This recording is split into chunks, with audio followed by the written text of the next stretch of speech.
hymn is number 353 in the blue hymnal, Lord, Listen to Your Children.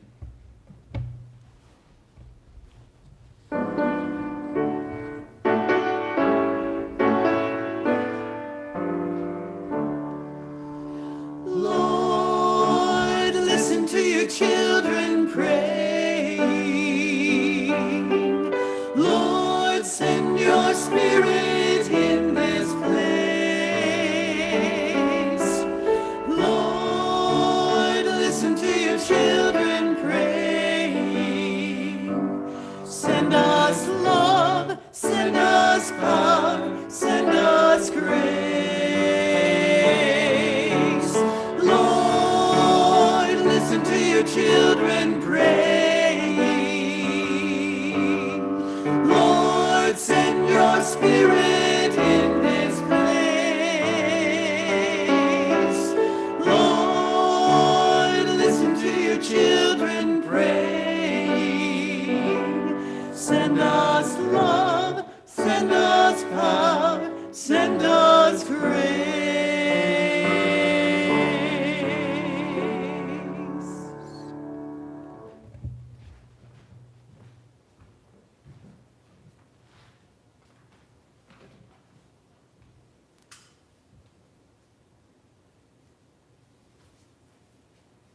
Let us hear the word as it comes to us this morning from Matthew, and as Kathy read to us earlier, I will read just a little bit different version this time. It's Matthew 18, 15 through 20. I'll be reading from the Message. If a fellow believer hurts you, go and tell him. Work it out between the two of you. If he listens, you've made a friend. If he won't listen, take one or two others along so that the presence of the witnesses will keep things honest. And try again. If he still won't listen, tell the church. If he won't listen to the church, you'll have to start over from scratch. Confront him with the need for repentance and offer again God's forgiving love. Take this most seriously. A yes on earth is a yes in heaven. A no on earth is a no in heaven. What you say to one another is eternal. I mean this. When two of you get together on anything at all on earth and make a prayer of it, my Father in heaven goes into action. And when 2 or 3 of you are together because of me, you can be sure that I will be there.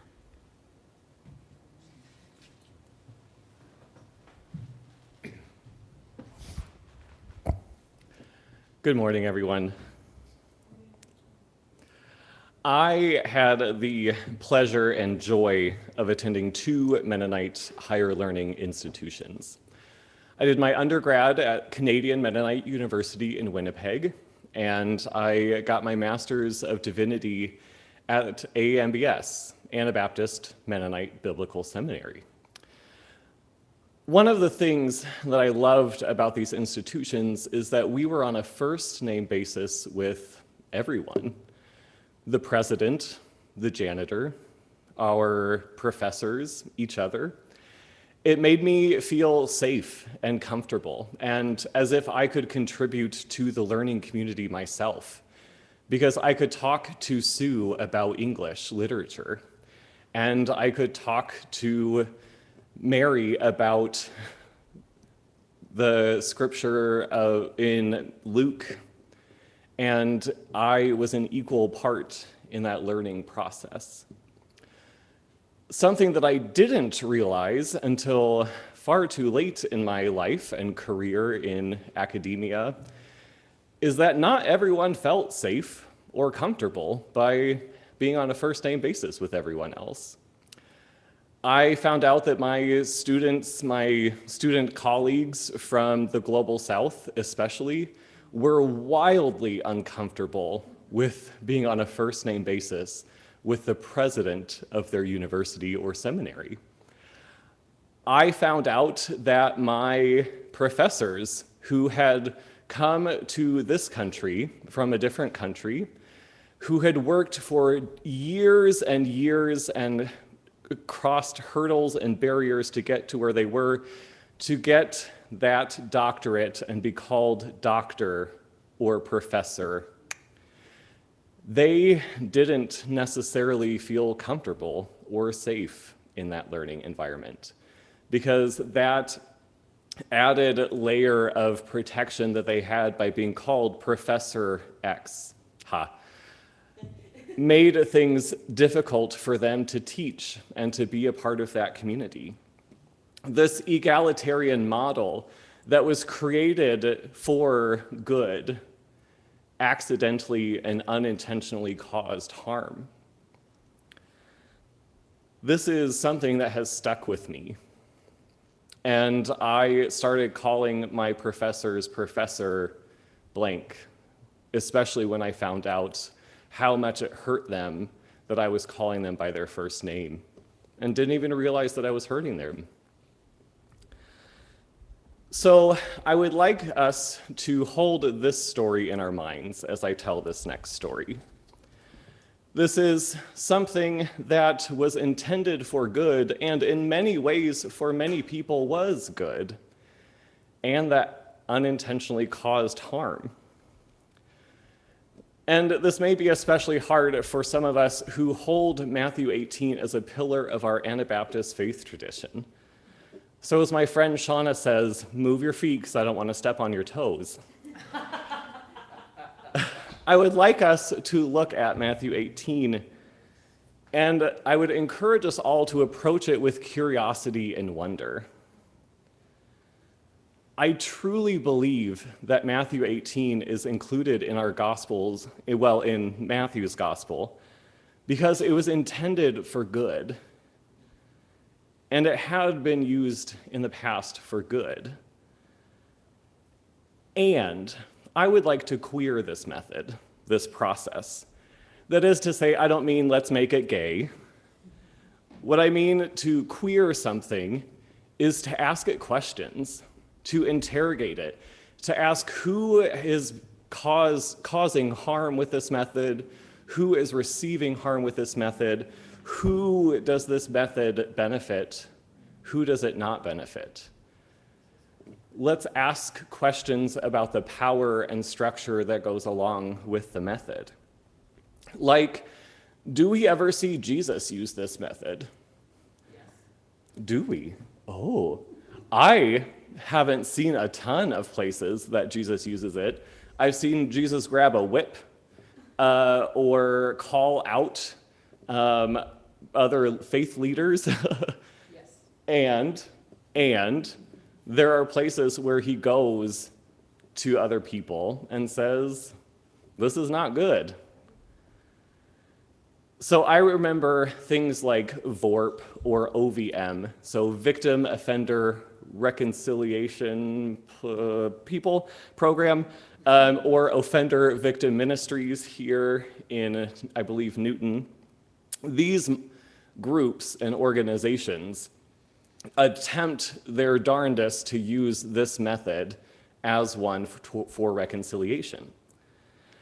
And so, for the sake of this sermon and time together, I'm going to use the offender language and offended language. I know language sometimes evolves and is rarely perfect, but for the sake of this sermon, that's the language I'll be using. So, as an alternative for jail time, the offended person can request that the offender go through this program like OVM as an alternative to jail time. That is to say, they're not washing their hands of the situation and saying, no, this is done. They can go through this thing and we'll be good. Instead, this program gives back something to the offended party that was stolen from them: their autonomy, their choice, and their power. The offended party is able to say, my house was robbed, a window was broken, and I think if the offender who did that cleans up the mess, replaces my window, and maybe does a little extra work around the house or whatever, I think if all of that happened, I would be able to forgive them and move on from this situation. And that's really cool. And the offender has to agree to the stipulations that were put in place by the offended party. So there's that mutual autonomy that the person who is hurt can say, I think this is what would make me feel better and be able to forgive you. And the offender can say, I think I can do that in order to restore this relationship. Pretty great model. It allows a path forward. It seeks to equalize this playing field because the offender once held all of the power. They broke into the house, they stole the things, they broke the things, they robbed or vandalized or did whatever they did. And the one who experiences this invasion of their home often feels unsafe. Even after the window has been replaced, the locks have been changed, security cameras have been added to their home, many people still feel unsafe after their home has been broken into. And they have the power then to choose to decide for themselves what is equitable and what they are able and willing to do to bring about reconciliation. And the thing about reconciliation is that there must be confession and truth-telling in the process. If the offender breaks into the house and smashes the grandfather clock that came over from the old country to this place that you have been passing down through your family for generations, and you have been ecstatic to be able to pass it down to your children or grandchildren, if the robber breaks that grandfather clock and smashes it, but then lies and said, that was already broken when I got here, so I'm not willing to do anything about that, even though it was clearly pushed over and stomped on. What do we do in that situation? In many cases, the Matthew 18 model works for people. And in this model, both the offender and the offended party have to agree on using the model, and if not, there is no autonomy for those involved, and it just doesn't work. And now, I want to just preface this next story by saying that I will talk a little bit about sexualized violence that took place at AMBS. And so if you need to just not listen for a little while, it'll be about 3 minutes. Where I attended at AMBS, the legacy of John Howard Yoder is still present and palpable in the halls. John Howard Yoder assaulted students for years in his office, in classrooms, all over campus and his home and students' apartments. And AMBS has had to do some serious remodeling of their grievance policies because John used them to his benefit. John manipulated the system to say, well, those women never came to me, therefore I must have done nothing wrong, and I won't listen to a grievance. Many of the women who had been assaulted by John didn't feel comfortable coming forward because when they were one-on-one with John, they were assaulted. Why would they enter back into that situation where they were unsafe? They had been harmed. They didn't feel safe, and they weren't safe around him. And AMBS did their darndest to help John realize all of the harm that he had caused because multiple, and when I say multiple, I mean in the hundreds of women had come forward and named John as their assaulter. John hid behind the Matthew 18 passage. If these women weren't willing to come to him one-on-one, he wasn't going to listen to anything. He wasn't willing to hear their harm. And on top of this, he wasn't willing to follow any grievance process because they had skipped the first step. Even though I would argue a no at any time counts. John wasn't willing to queer this process. He wasn't willing to look at the imbalance of power that was taking place. And I imagine he knew exactly what he was doing. He was doing everything he could to maintain his own power and protection in this situation.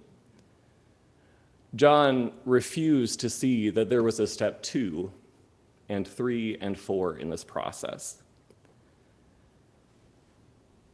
In step 2, the offended party can go to those who they trust and bring forward more, like the dean and president of the institution.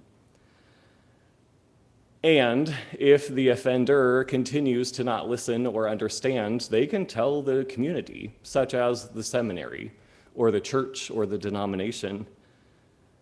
And if they continue to refuse to listen or understand what they have done, they can be removed from the community, according to Matthew 18. And now there are some scholars at this time who are doing some really cool interrogative work into this process as a whole, and I would love to talk about the more progressive views of this model, but I already have too much to talk about.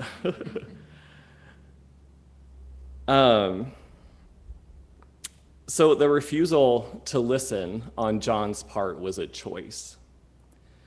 He made a choice to not engage with the reconciliation process. And that is on him, not on the hundreds of women who he assaulted. And unfortunately, historically, victims of crimes and offenses have had Matthew 18 thrown in their faces. Well, did you go to that person one-on-one? Did you tell them how they hurt you? Because if not, then that's your fault. That's on you.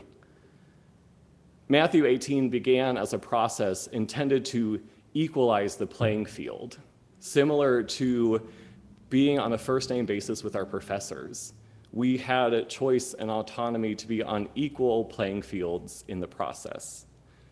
Because if you are hurt and someone holds this power over you, you can come to them and say, you have caused me harm, and it equalizes a little bit so that you can continue to talk about this.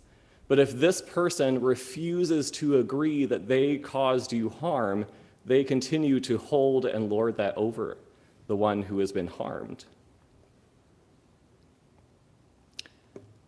Matthew 18 has been intended for good and used for ill.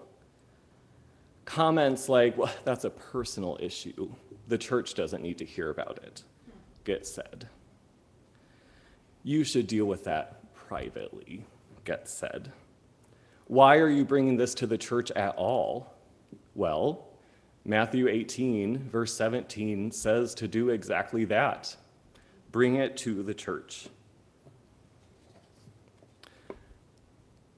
So with all of this said, one thing that I am not saying is let's throw Matthew 18 out the window.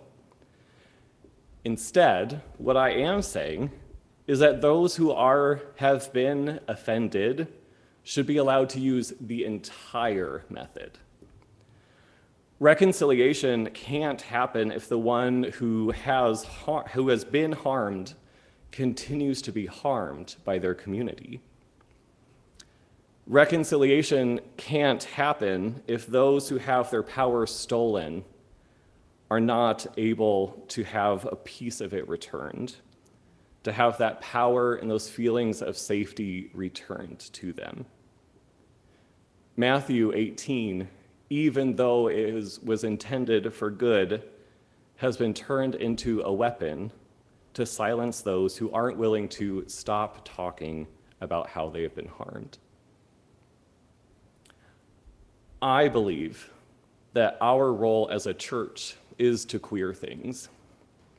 And like I mentioned before, not necessarily to make things gay, but to look at our communities and our ministries, our relationships, and to look at the ways that we are falling short, the ways that we are causing harm. It is important to interrogate our systems and our traditions and to look at who is benefiting from them, who is being unintentionally harmed because of them. Are we willing to be called Professor Litweiler rather than Scott if it makes someone else feel more comfortable, more safe, less harmed?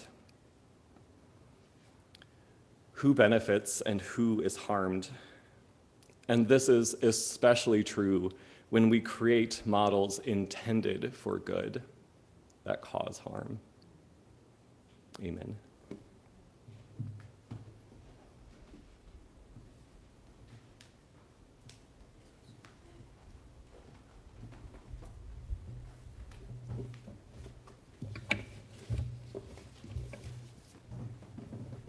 Join us. Hymn 323, Beyond a Dying Sun.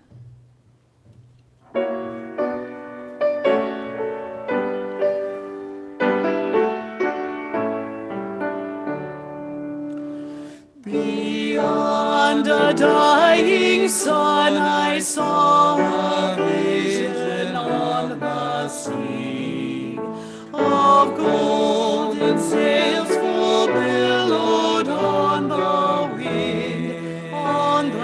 wind, and echoing above the waves, a voice called after me. God's dwelling place is with you till the end, till the end. I see a new world coming when everyone is free, and all shall be God's people in justice, love, and peace. For God at last shall wipe away the tears from every eye. The sting of death shall pierce the heart no more, heart no more. When grieving turns to laughter, all the pain from us shall fly, and former ways lie bleached upon the shore, on the shore. I see a new world coming when everyone is free, and all shall be God's people in justice, love, and peace. Though hatred rages on the wind and wars defile the land, I see those golden sails come storming strong. For through the eyes of faith shall shine the vision of the Lamb, and o'er a weary earth there rings this song,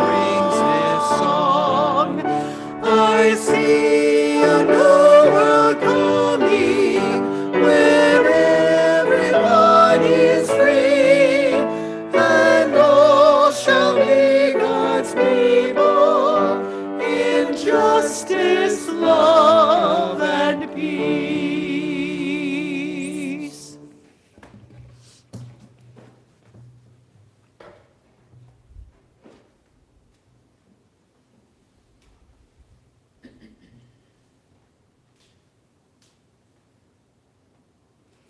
Good morning. This is the time in our worship where we continue. It's a time in our service when we continue in our worship by sharing in the work of our church. I have a few announcements and then I'll open it up to all of you lovely folks at home. Is in Voices Together 205, Light Dawns on a Weary World.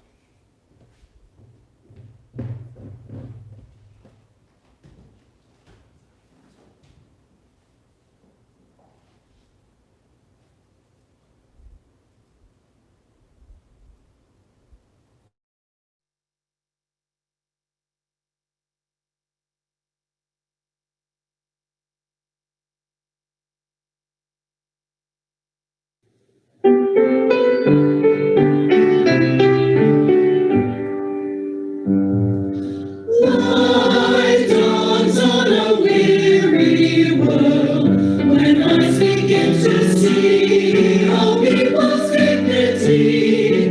Light dawns on a weary world, the promised day of justice comes. The trees shall clap their hands, the dry lands dash with streams, the hills and mountains shall break forth with singing. We shall go out with joy and be led forth in peace, as all the world in wonder echoes shalom.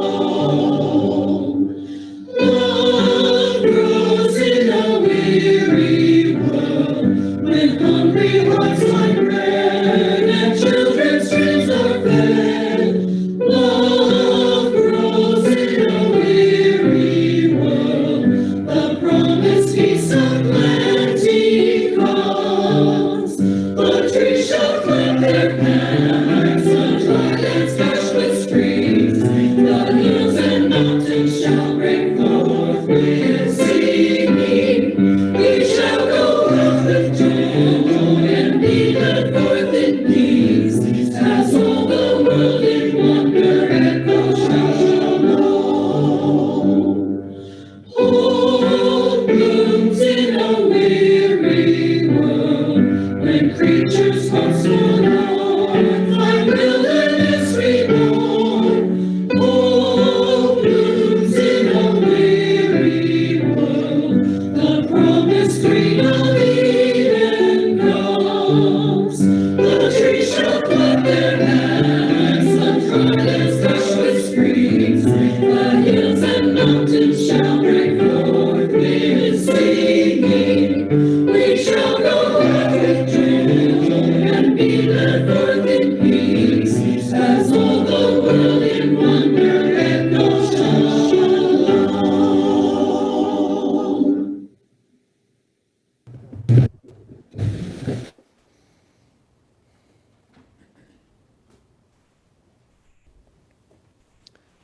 Beloved church community, let us go forth queering all the things that we find, bringing forth peace and God's shalom as we attempt to do these things.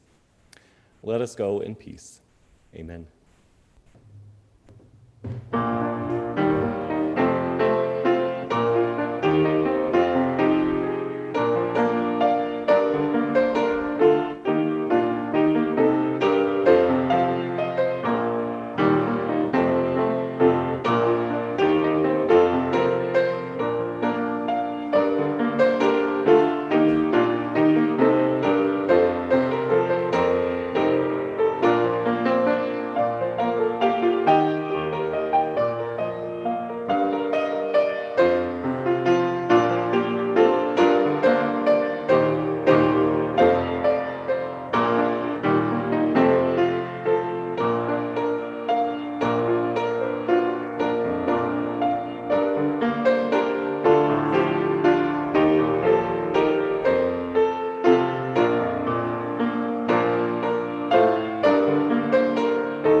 I just wanted to let those of you that